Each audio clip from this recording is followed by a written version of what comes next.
I'm innocent of what I'm charged with, yes, sir. I'm not an innocent man, but I'm not guilty of what they charged me with. That is per WTVF TV. Austin Drummond calling one of their reporters from jail and saying not only is he innocent of quadruple murder, he was a confidential informant who was working for the FBI. This is the man who police say killed 4 family members and then abducted their baby, leaving her on a stranger's front porch before going on the run for a week, becoming one of Tennessee's most wanted. I'll give you the specifics of what he reportedly said in a jailhouse phone call that law enforcement is already calling a tall tale. We're on the case presented by Law&Crime. I'm Chris Stewart.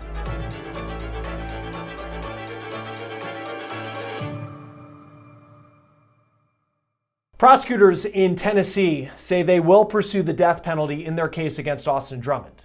This is video of Drummond from a recent court appearance in Lake County, Tennessee. It's not often people facing serious charges like he is go public with their defense, but Drummond picked up a phone and called a reporter in what was a recorded jailhouse call to tell what he says is his side of the story. Now, before I get into the specifics of what Drummond claims in this phone call, claims that he says makes him innocent of these horrific murders, let me remind you how police say everything went down that got us to this point. It was on July 29th in Dyer County, Tennessee, that's in the western part of the state, outside of Memphis, that police received a 911 call. It was from a homeowner who said they found a baby on their front lawn. That child's alive. That child is now safe. The baby was still in her car seat at the time she was found around 3 o'clock in the afternoon that day. Now, initially, police had no clue who this baby was. They had no clue how this baby wound up in front of this house. But then a little more than 5 hours later, they found 4 bodies down a wooded road in Lake County, Tennessee. It's about 45 minutes north of where that baby was found. Here's journalist Burton Scruggs walking us through the scene of where these bodies were found. They were near a car. I wanted to give you guys a look at the scene where the vehicles and the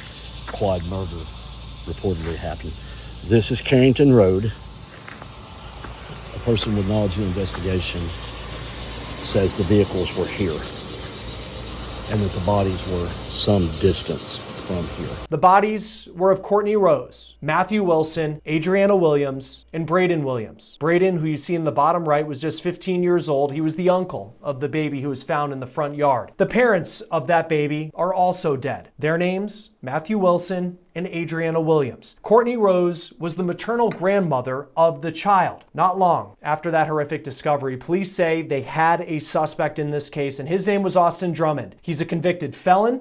He was considered armed and dangerous. According to Fox 13 in Memphis, Drummond dated the sister of Courtney Rose, and the Sun newspaper is reporting that woman, that sister of Courtney Rose, is pregnant with Drummond's child. Now, that girlfriend worked as a correctional officer at the state prison where Austin Drummond served a decade-long prison sentence. Drummond actually had a pretty unique request related to his girlfriend at his most recent court appearance. I'll talk about that in just a moment. As far as Drummond's criminal history, we know he was released from prison just in September of last year. He had served more than a decade in prison related to an aggravated robbery conviction. It happened at a convenience store in Jackson, Tennessee in 2014, and according to court documents, he pointed a gun in the face of the clerk before stealing cash and running away. He only got away with around $44 that night, and that led to more than a decade in prison. Now, even though he was in prison, he appears to have been still active on social media. He posted these pictures that show him eating pizza. There's a video of him playing video games. He has multiple cell phones, it seems. And there's even a picture from 2023 where he's with a bottle of Ciroc vodka. All of this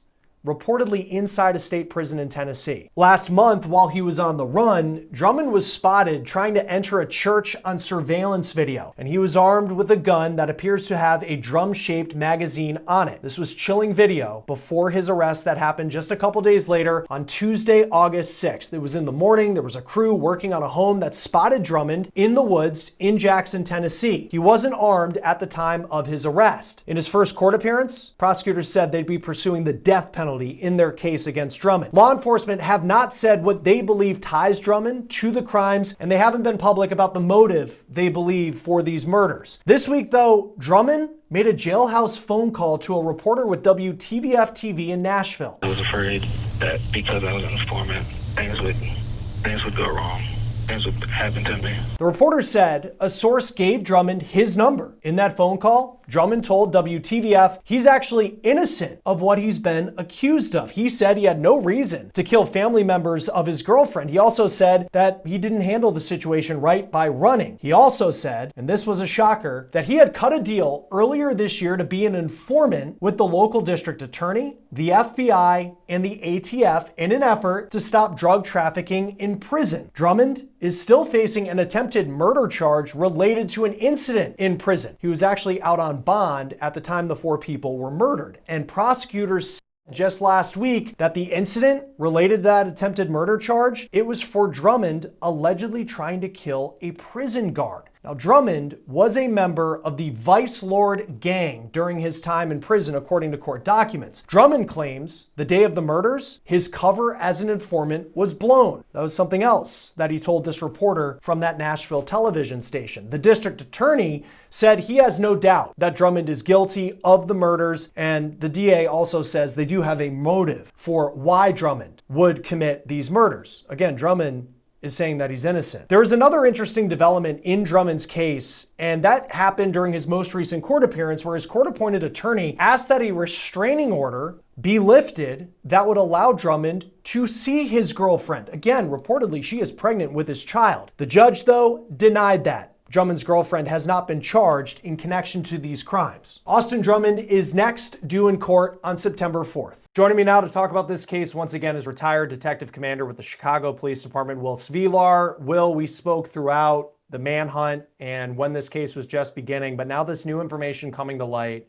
It was interesting to hear Austin Drummond's voice and apparently his side to the story. What do you make of him picking up the phone and calling a TV reporter? I think whatever attorney he has is probably beside themselves, making these comments. All comments that he's making now are they can be used in court. Prosecutor, since he opened the door, the prosecutor can use them to question down at time of trial. It's just odd that he's going to make a call to a reporter and claim all these things that he claims that he is, as far as being an informant and things like that. I mean, if I was his attorney, I would have to tell him to shut up. Yeah, this is a court-appointed attorney, so they're just getting to know each other, I guess. And so he makes this claim, and of course he says he's innocent, which I think a lot of us, here's someone who is not likely, if found guilty, ever is going to see the light of day again from outside of a prison, and prosecutors say they're going for the death penalty. So I'm not surprised that he says that he's innocent. But then he says that he was recruited by the district attorney, the ATF, the FBI, that they were going to track down, like he was working for all these law enforcement agencies to track down drug contraband. He was reportedly a member of this Vice Lords gang. And he was, helping law enforcement try to track down how drugs were flowing through the corrections system. How likely, how realistic of a possibility is it that is what he was doing behind bars? Well, it's possible. And it's also possible that he's a source of information, but not a confidential informant. And the difference is this, in my experience. A confidential informant, or a CI as we call them, is signed up through our organized crime division. They come in, they sit down, they do an interview, they're signed up, they're assigned a number, and then they have to report back and forth to law enforcement every certain amount of time. They have to speak with the supervisor. So those are confidential informants who are also paid. Now, a source of information is just a guy who maybe picks up a phone and maybe gets preferential treatment, moved to a different cell or something like that. But the likelihood that he's a confidential informant for all of these agencies is not likely at all, because we also deconflict. When we start signing people up, there's a deconfliction form we do to make sure that this guy's not either an informant, if we can know that, or a source of information for other law enforcement, or the subject of any type of investigation. So the likelihood that he's signed up by all these agencies is very small. And we talked about this in one of our previous episodes, but he was a member of the Vice Lords, and you worked in Chicago. That's where this gang is out of. And one thing that I know last time we spoke to, he's a white guy, and that's just not something you see in the Vice Lords. But we do have court records, and he confirmed it in this phone call that he was a member of this gang. How does that happen? Well, if he's a member of the Vice Lords, he became a member in prison. Because I'm not sure there's a faction of Vice Lords down in Tennessee that actively recruits white guys. But I could be wrong, but it sounds to me like it's something he picked up in prison. And it kind of maybe ties into all this informing for the prison guards or the prison system, that he infiltrates this gang. It's a good story, but like I said, in my experience, I haven't run into too many white Vice Lords. He also said in this phone call that the day that these 4 family members were murdered, of course, you have the baby that was found in the car seat 30, 45 minutes away, that his cover was blown, that somehow it was leaked out that he was working as this confidential informant. He says he's innocent, that he didn't do this. What do you make of that part of the story, that something went down, and that's why he had to run? That was his explanation for doing this manhunt. So his explanation is, I had to run because my cover was blown. And oh, by the way, all 4 of these people were murdered and this baby got dropped off 40 miles away. It doesn't make a lot of sense to me. I don't even know, like I said, I have no idea why his counsel is letting him say all these things. It makes no sense. That I don't believe in coincidence. It just doesn't make any sense, the whole story. And how is your cover blown on the outside if you're supposed to be informing about stuff that's happening on the inside? I don't understand his whole theory. Oh, and I also think if he was someone, and this is more me and the kind of peanut gallery on the outside, if he had this relationship with these, very powerful law enforcement agencies, and his cover was blown and his life was in jeopardy, like, you would think he would give them a call if that was actually, because, like, what's the responsibility if you, as, say, you're a special agent or a member, of the TBI, and you have Austin Drummond, and it's unclear if any of this is true, though it's suspicious to how true it is, we don't know. But what's your connection with the confidential informant in terms of protecting that person if he was actually a confidential informant and you're the member of law enforcement handling them? You absolutely have a responsibility to protect that person. I mean, law enforcement can't do their jobs without information. And confidential informants are a crucial part of that.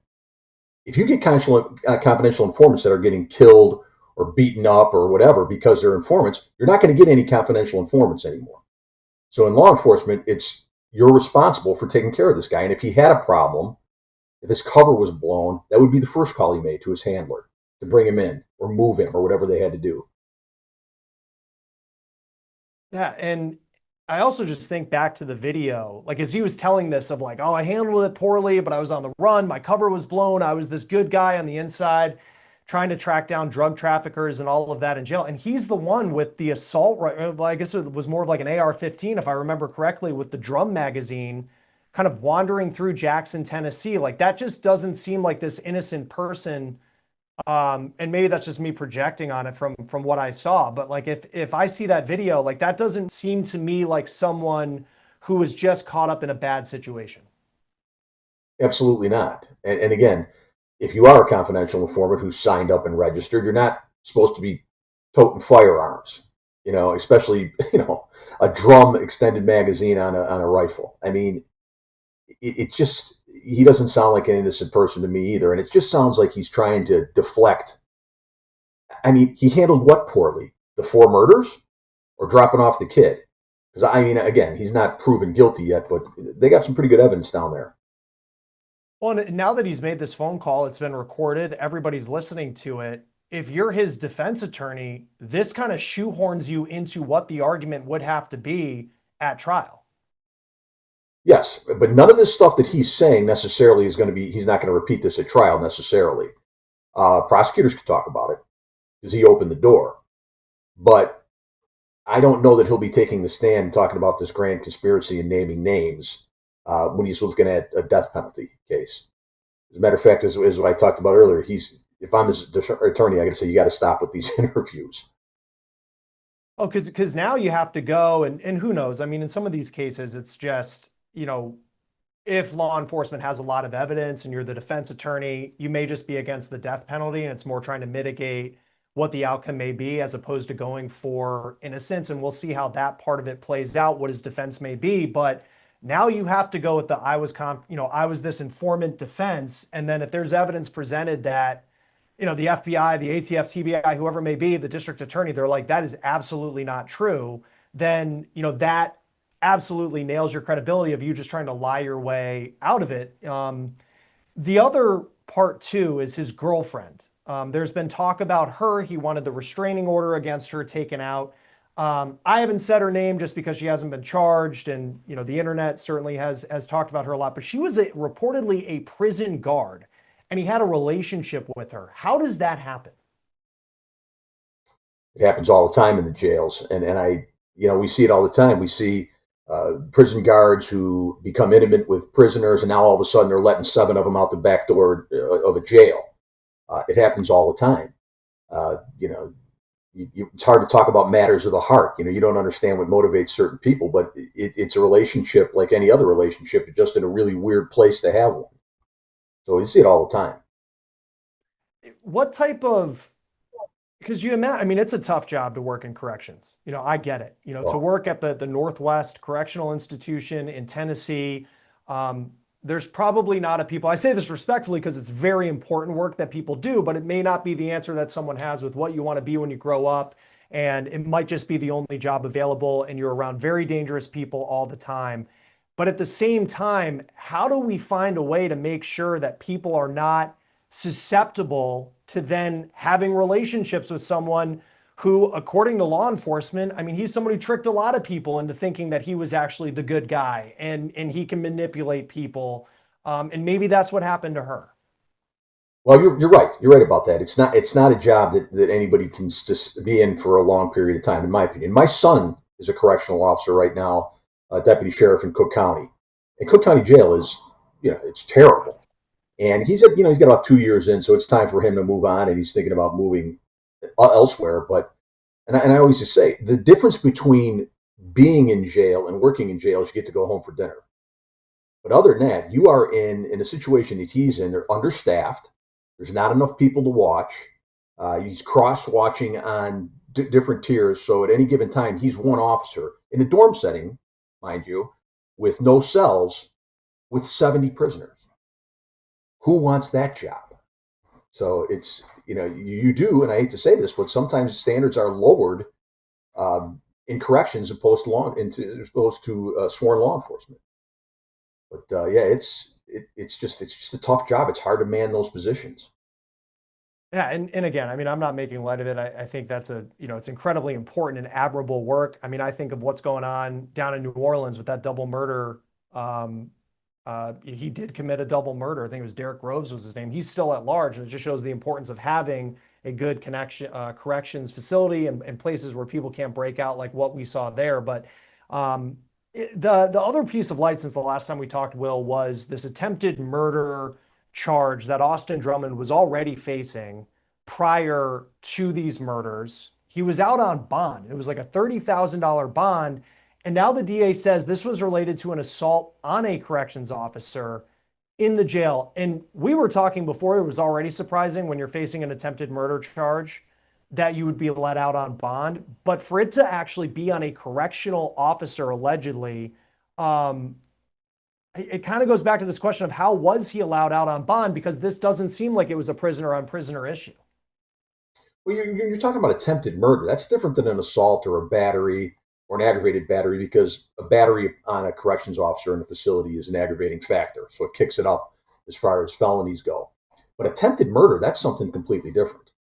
And a $30,000 bond on an attempted murder, well, first of all, what message does that send to your correctional officers?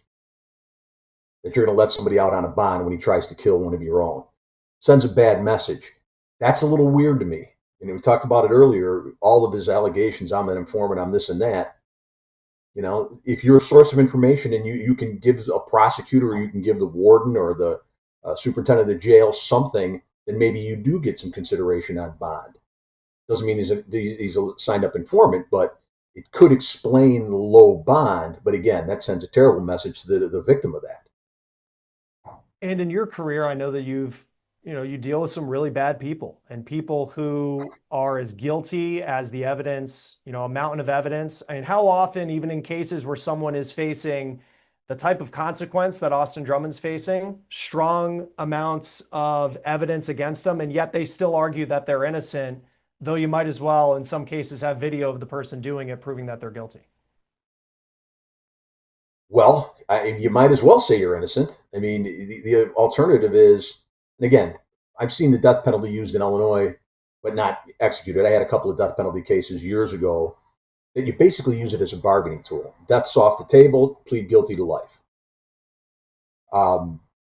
But, I mean, you can't just, if you're that guy, and it sounds like they got a bunch of evidence on him, you got to try to spin it some way to make yourself look a little bit better in the light of the judge or jury, whichever he decides.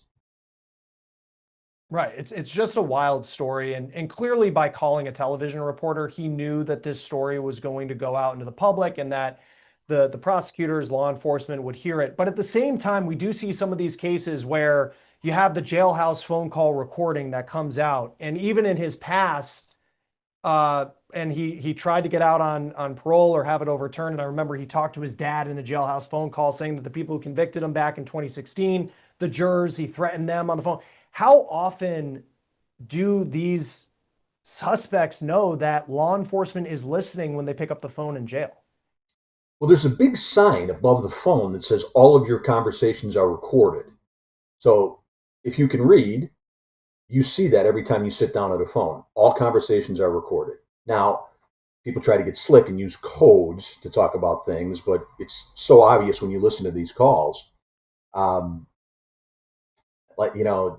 There's just, people just think that they can say whatever they want. People think that some of those conversations are privileged, but clearly they're not, unless it's with your attorney. One more thing I want to say about when you talk about the fact that he says, I'm an informant, I've done all these things, the prosecutor is going to have to follow up on that. The prosecutor and their investigators in the district attorney's office are going to have to go all forward and run that out, because it's something he made as he's going to use it as a defense or whatever. But you have to investigate that. You can't just dismiss that on face value. Even if it sounds ridiculous, you have to run that out. And that'll be part of their pre-trial work that they have to do.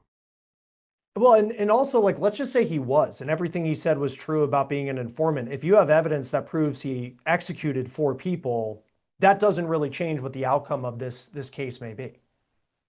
Yeah, no violence. You can't do any violence. That's another huge thing on the agreement you sign when you become a confidential informant. No violence, no weapons, no breaking the law.